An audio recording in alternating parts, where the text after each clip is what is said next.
This is PNW TV News in the headlines. The Northwest Department of Health and Northwest University sign a memorandum of agreement to establish the Northwest Province first ever medical school. Further ahead this evening, the Red Meat Producers Organization calls the national foot and mouth outbreak as an economic crisis. Also tonight, UN agencies have condemned a US and Israeli-backed food distribution system, calling it a death trap. And later on the sports tonight, Sundowns and Fluminense FC clash in the FIFA Club World Cup Showdown. Good evening, it's great to have you with us on this Wednesday night. I'm Boitumelo Monare. We begin tonight with good news. The Northwest Department of Health, together with the Northwest University, have officially signed a memorandum of agreement to establish the Desmond Tutu School of Medicine. This is the first ever medical school in the Northwest Province. Now, Health MEC Selolehare, together with Northwest University Vice-Chancellor Professor Bismarck and other key leaders, celebrated this bold step towards building a new generation of medical professionals who will help improve healthcare where it is needed most. A medical school in the Northwest Province means better access to skilled healthcare, local job creation, and hope for rural and underserved communities.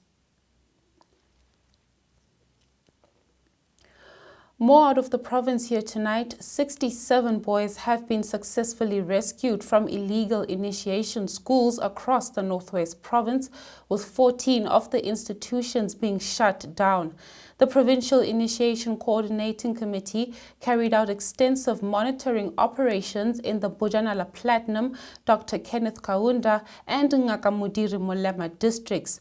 The PICC has been overwhelmed with reports of missing boys believed to have been abducted by principals of bogus schools, demanding ransom from their families. Legal action is being pursued against those involved, and intensified inspections are underway to ensure full compliance with the customary Initiation Act of 2021 before the official initiation season begins this weekend. In the meantime, we turn to a developing story. The Red Meat Producers Organization has described the foot and mouth outbreak as more of an economic crisis than an animal health crisis. It says while the state-led vaccination program has kicked off, much more needs to be done to provide market access to affected farmers through foot and mouth certified abattoirs. Meanwhile, government says over 900,000 animals will be vaccinated in all areas that the department has prioritized. Government has moved to calm the concerns of consumers, saying the disease does not affect humans in any way. With that, let's get the international news.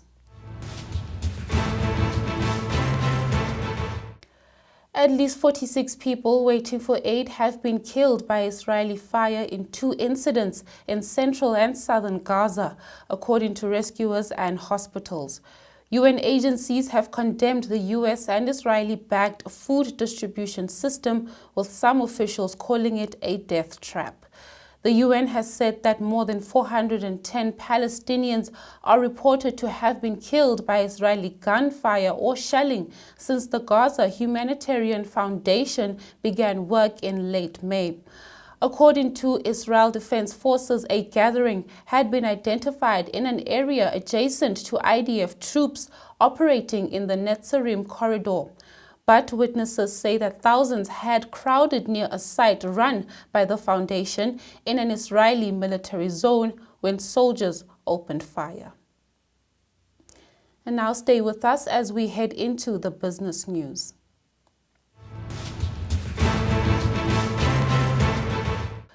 Investor sentiment towards South African platinum miners has shown a marked improvement recently due to a significant rise in platinum prices, signaling a potential shift in the market landscape.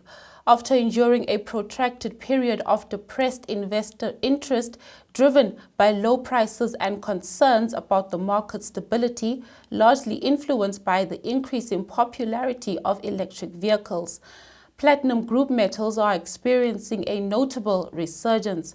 Now, this is despite the World Platinum Investment Council recent report that full-year output will still be 6% lower than last year, since South African producers will not benefit from the large drawdown of work-in-process inventory that occurred last year.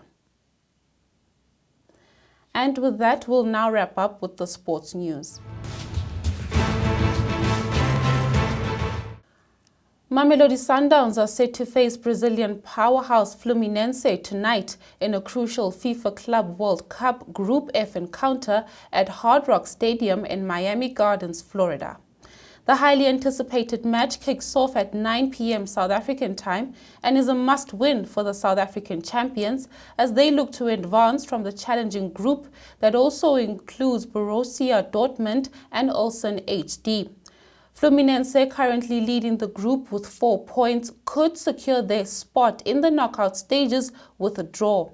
Sundowns, who narrowly lost a thrilling 4-3 encounter to Borussia Dortmund in their previous fixture, will need to pull off an upset against the reigning Copa Libertadores champions.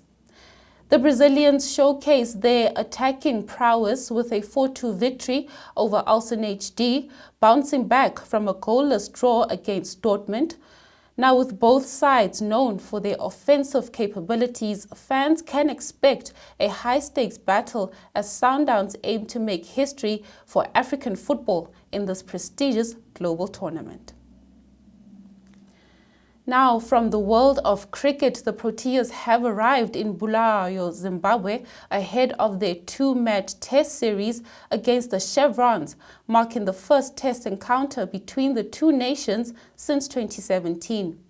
The highly anticipated series is set to commence with the first test on Saturday at the Queen Sports Club, followed by the second test at the same venue starting July 6th. The Proteas, fresh off their World Test Championship final victory, will be captained by Keshav Maharaj for this series due to Themba Bavuma's injury. Zimbabwe, led by Craig Evan, are amped for the challenge, highlighting the team's excitement to test themselves against the reigning world champions.